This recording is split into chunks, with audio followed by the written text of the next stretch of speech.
Yes, indeed, ladies and gentlemen, the legend king himself, Grandmaster Melle Mel.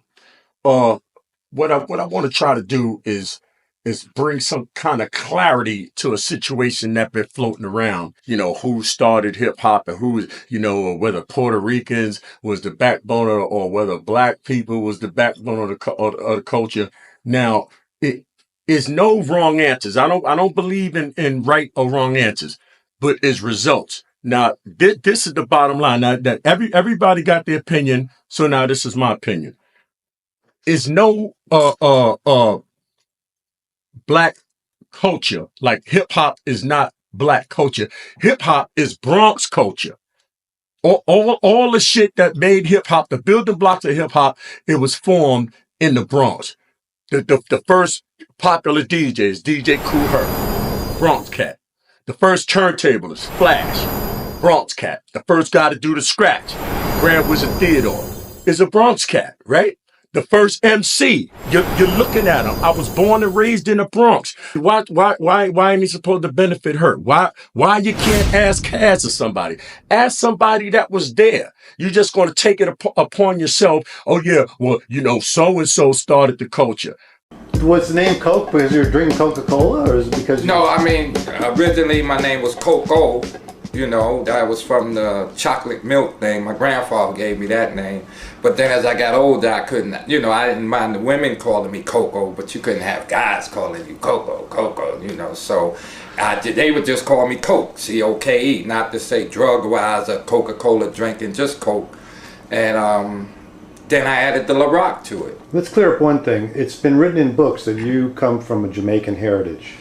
No, that's Kool Herc. My family comes from North Carolina. I was born in the Bronx. I had fast feet, my feet could move pretty fast, so. Was it mostly like James Brown type moves, or? Semi, but, I just created my own moves, And in my little neighborhood, you would get beat up for copying a guy's moves. Right.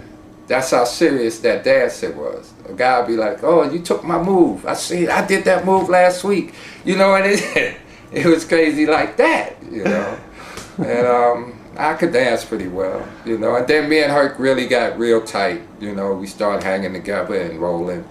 And then he said he was going to have a party, And he had the party, and our whole crew came. We all Is that came. Cindy's birthday party? That's Cindy's birthday party. That's why I said all of my people that ever said they was there, I ain't calling names, any of these guys. Okay, who was there? Was Sasa there? Sasa was there, matter of fact. Were the Nigga Twins there?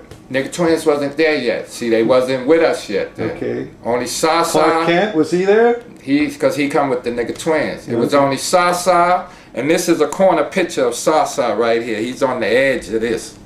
That's the amazing Sasa. That's the first B-boy that cats could never touch. And then all of a sudden it took off, where guys just was battling guys as far as breakdancing.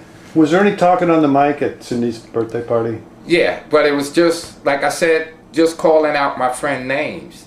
Right. You understand? Just recreate it, like the first rap you did. Can you remember anything? The first one was like, there's not a man that can't be thrown, a horse that can't be rolled, a bull that can't be stopped. There's not a disco that I, Coke the Rock, can't rock. And I put the echo in the echo chamber. That's why you got Coke the Rock, Cool DJ Herc and Coke the Rock. The serious. Okay, so but at the very first party, you guys were rocking the echo and making rhymes. Yeah. But I was calling guys' names out. Right. I was saying like my crew, had Ease, my man, it would go like Easy Al, Skip from the Joint, Norm Rockwell, Paradise, cats' names, and I would tell you go move your car, like Easy Al, you double parking me, go move your town's car. And we like 15, 16. So you'd be like, all right, I'm going to move my car. So the girls be like, ooh, he got a car. You ain't got no car out there, And my man, Money Bill, Dollar Bill, I used to say he had $1 million. He ain't have 50 cents, So that's all it was. It was hyping us up and laugh and dance and talk. We're rewriting hip-hop history because Cowboy basically got credit for being the first one to make up rhymes. Yeah, no, see, like I said, that's why I said a lot of cats are saying what they said, and then they still saying they was first at certain things. I can't understand it, but they're getting paid. Guys got paid and getting the glory for things that they said. I heard one guy said I wrote nursery rhymes. I mean, I was a hustler, man. I stayed, you know, it was no punk in me. It was none of that. And everything I said really related to the party, you know. So if I was saying this then, how was they saying it? You know, just like you rock and you don't stop. You know, that was Coke La Rock. You started. I started you rock and you don't stop. Because the crowd went like this. And I was like, oh, wow, they rocking and you don't stop. Just like Sugar Hill and them, I hate to say names, but when they took Hotel Motel, that was me. That came from a rhyme I put together after I felt what I knew what I was doing, right, which is called A Freak is Unique. Most of that Sugar Hill Gang first song was all ripped off Grandmaster Caz. Okay, and I agree to that. I agree to that, but because I went to school with Hank. Right. Hank wasn't a DJ. Right. Hank was nowhere. He wasn't even a street guy. Not to down him. He's my brother. I love Hank. Right. But he wasn't into the hip hop game. But I heard he had the equipment, you know, and it went with the guys then, you know. And once I stopped before Flash and them even became who they was. Was black culture, okay, and predominantly done by black people, and I mean black by black Negroes, whatever you want to call us, because I know Puerto Ricans is black too, and all that. You black, but you black like that. Oh yeah, and then you had your sound system working in New York from up to then. No, I was you know, attending junior high school. Ah yeah, I see.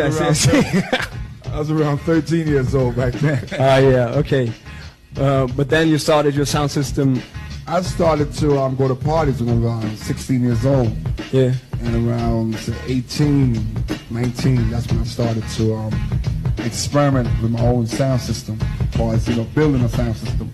Yeah. And now this was like 73. Names out now. So 73, 74. At 70, technically it's 70. It just started to say break ground in 73. It ain't going nowhere now. They've been knocking it from say 70, 71. It ain't going nowhere now. We ain't gonna stop now. You and your crew were playing out. There were several sound systems. No. The sound systems, the Jamaican sound systems were very prevalent in the tri-state area. Were you aware of those crews? No. And did they play with you at all in the clubs? No, never. So African Love, Downbeat, but never was in the in a space that they was at. Or no. No way, no shape, form, or fashion. Okay. I could tell you for a sound system is on the U.S. side. That's the Smith Brothers, respect them. Soul Brothers out of Brooklyn, Japan, Nell Gwynns, respect them. I don't know if it's a Jamaican crew, but I know the Soul Brothers played Nell Gwynns at 42nd Street. Okay. And they have brothers like Plummer, La Boya, Flowers, and the Disco Twins. And their boys was really into technology and big, heavy sound. With me, yeah. So other than like the weather and the environment, what about the culture? How hard was it for you to get into the culture? It was, well, I could say one thing. It wasn't fashionable being a Jamaican at one point. It wasn't. Right. And I never hid my culture. Really, I never did. Well, I was getting Americanized, though. And for those who don't know, I started out as a B-boy. And I'm a second generation B-boy. It was guys that Trixie and Southside and them, they was B-boying years before, I was a kid. I was, when I'm 13, 14, it was B-boys. When the first time that I seen Crazy Legs, I didn't say nothing about Puerto Rican. I just said these guys, they hell of a B-boy. Let me find something else to do. And then we started MCing. The breaking and stuff like that was considered underground. And so Kool Herc brought everything out into the open. And that was like, say, 74, 75. All the underground stuff, all the in-house, all the hallway dances, and all the house party dances were brought out to the street. And the more they took it to the street, the more nationalities got involved in it. It was no longer an Afro-American thing. The Hispanic took to the dance.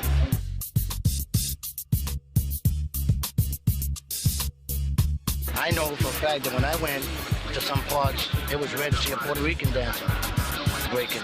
And when they did, it was like, oh shit, check out the Puerto Rican B-boy, A lot of people used to call it like, like the Latinos You know, Moreno means black. You know, they be like, yo, that's that Moreno style. You know, and that's the original style of b-boying. So black kids invented breaking as we know it, as we understand it. Because you see all this shit come together. Then you got people like the nigga twins, all of a sudden they going down to the floor. It was one of the brothers that used to be down with Kool Herc, and he had like a little spin move where he would like do that little spin move. And that was actually the first time I ever seen somebody, you know, go down on the floor.